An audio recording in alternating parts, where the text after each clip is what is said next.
హైదరాబాద్‌లో ఇళ్ల అమ్మకాలు దారుణంగా పడిపోయినాయి. లాస్ట్ ఇయర్ మనం మాట్లాడుకున్నాం. ఇప్పుడు భారీగా పుంజుకున్నాయి. మంచి జరిగినప్పుడు మంచి చెప్పాలి. చెడు జరిగినప్పుడు చెడనే చెప్పాలి. ఏడాది జూలై, సెప్టెంబర్‌లో హైదరాబాద్‌లో ఇళ్ళు, ఫ్లాట్లు కలిపి 17,658 అమ్ముడైనాయట. ఇది ప్రాప్ టైగర్ అని ఏదైతే రియల్ ఎస్టేట్‌కి సంబంధించిన కన్సల్టెంట్ సంస్థ ప్రకటించింది.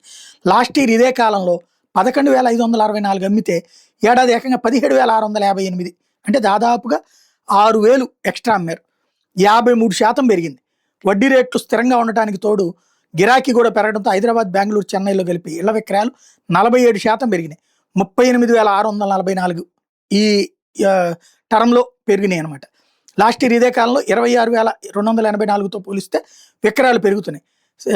మొత్తం మీద 8 ప్రధాన నగరాల్లో 95,547 ఫ్లాట్లు అమ్ముడైనాయి. లాస్ట్ ఇయర్తో పోల్చుకుంటే తగ్గినాయి. టోటల్గా చూసుకుంటే దక్షిణాదిలోనే పెరుగుతున్నాయి. హైదరాబాద్లో 17,658 పెరిగింది. ఇంతకుముందు 11,564 నుంచి ఏది 25, 26, 24, 25కి లెక్కేస్తే బెంగళూరులో 11,160 నుంచి 13,124 అక్కడ పెరిగినాయి. చెన్నైలో అయితే ఏకంగా డబుల్ అయినాయి. 3,506 నుంచి 7,862. కోల్కతాలో 2,796 నుంచి 3,729. ఢిల్లీలో మాత్రం తగ్గినాయి. ఢిల్లీలో డౌన్ అయింది. 10,098 నుంచి 7,961 పడిపోయింది.